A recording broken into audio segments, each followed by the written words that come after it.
The perfect storm is brewing.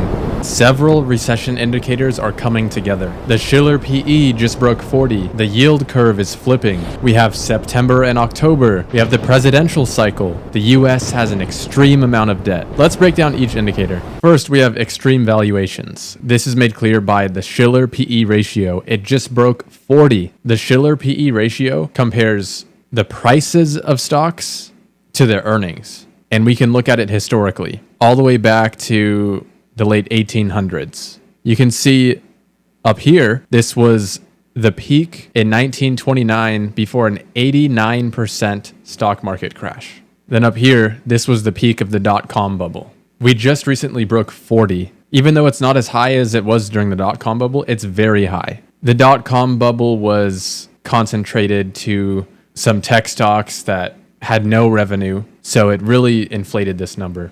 Another way to look at these extreme valuations is the Buffett indicator. This is a more broad view.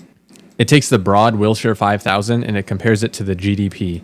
We can look at this ratio historically. It goes back to 1971. Here we are in the peak of the dot-com bubble at 138%. The peak of the housing bubble, about 105%. And today, we're at 216%. It's nicknamed the Buffett indicator because Warren Buffett said, this is a good way to see how expensive stocks are in a very general sense. It doesn't tell you exactly when stocks are going to crash, but it can tell you when they're getting pretty expensive. And it's at all-time highs right now. It's 216%, the highest it's been. These aren't just stock prices themselves.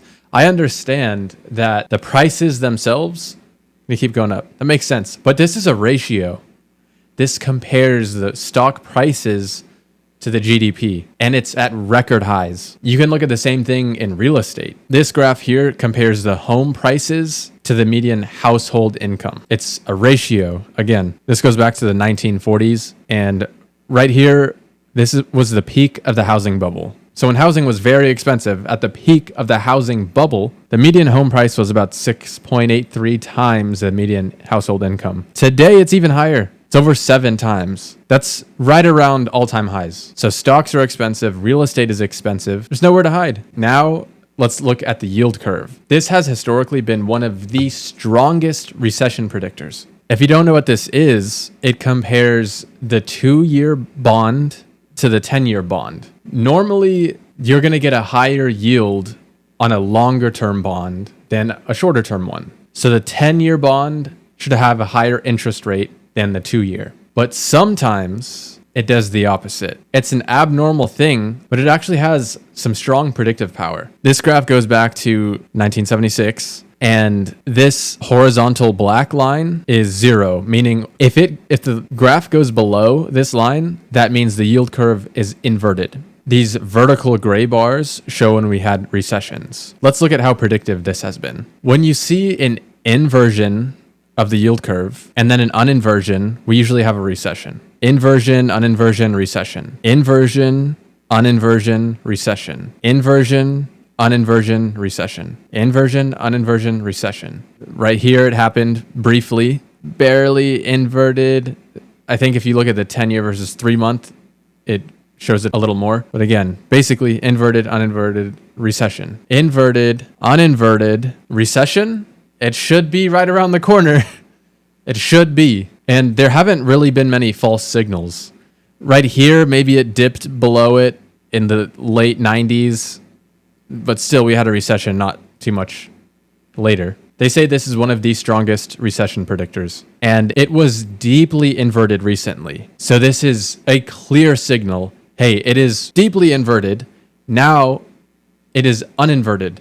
This is when it should happen. Now you can consider the seasonality. It doesn't happen every time like this, but September and October tend to be weak months for the stock market. On average, for the last 100 years, September has been the worst. Also, you have the 4-year presidential cycle. The worst period of that is in the fall of year 1 to the fall of year 2. And that's right about where we are. All these things are stacking up. So you have extreme valuations, the yield curve that was inverted and just recently uninverted. You have the September, October months. You have the presidential cycle. And you might be thinking, well, Ryan, the Fed is starting to cut rates again. So everything's going to go up. Let's look at the history. This is the federal funds rate. So this is what the Federal Reserve changes when they change interest rates. This goes back to the 50s. Again, we have the vertical gray bars. Those show recessions. Let's see if we can find a pattern here. You have an increase in interest rates, up, up, up, up, up, up, up, up. It flattens out, just starts to decline, and then boom, recession. These are interest rates. This is what the Fed is doing. They're dropping rates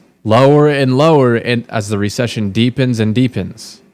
There tends to be a lag effect with these interest rate changes. So you have to wonder why they're cutting interest rates.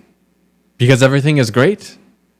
No. When things start to deteriorate, that's when they start cutting rates. But it usually doesn't have an immediate effect on the economy. Again, here, you had an increase, flattens. They start cutting rates in a recession. Usually you have the Fed cutting rates into recessions, but it doesn't stop the recession.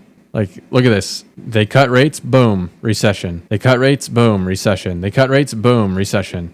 Right here, cut rates, boom, recession. Cutting rates again. So if you think these rate cuts are going to save us, I think it's more of a predictor of a recession rather than a savior. So don't just take my word for it. Let's look at Warren Buffett. He's been around the block a few times. It is not his first rodeo. He has seen his fair share of recessions. His company, Berkshire Hathaway, is currently holding about $344 billion in cash and short-term treasuries. That's a lot. It's a number that's so big, it's hard to wrap your mind around. But let's put it into perspective. The total value of the stocks that Berkshire is holding is about $306 billion.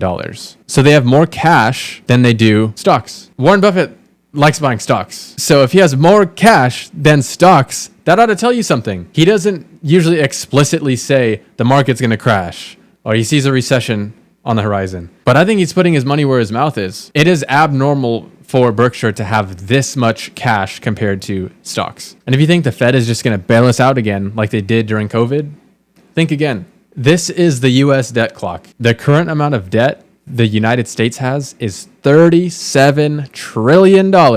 Again, that's a giant number. It's hard to put that into perspective. It's hard to wrap your mind around. But let's put it into perspective here. You can compare the national debt to the GDP. And we can look historically from 1966. Today, we're at about 120%. That's crazy high. The higher it is, the less room the government has to just print money out of nowhere. Now, I could be wrong. If I'm wrong, basically the only other alternative the government has is to create very high inflation. That would push us toward looking like Venezuela or Argentina, where they had hyperinflation and it destroyed those countries. So I don't see much of a way out.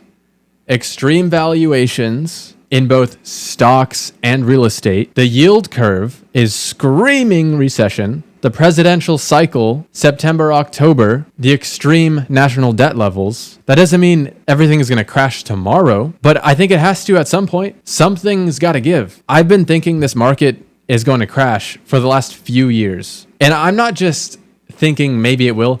I put a lot of money against the market. $614,000 against 5 stocks because I think there's going to be a market crash. I don't recommend that you do this. It's a little stressful, a teensy bit. I do not recommend it. But if you think that the market's going to crash, I'm not a financial advisor. I'm not giving specific advice here. But if you think the market's going to crash, I think treasury bills sound good. Warren Buffett too. It looks like he likes them. I'm not saying this is what you should do. Do things at your own risk. Treasury bills sound pretty good to me. So you have the extreme valuations in stocks and real estate, the seasonality of September, October, the cyclicality of the presidential cycle, the yield curve, the extreme debt levels. When I look at that, and then I look at the stock market keep hitting all-time highs, it has me questioning my own sanity.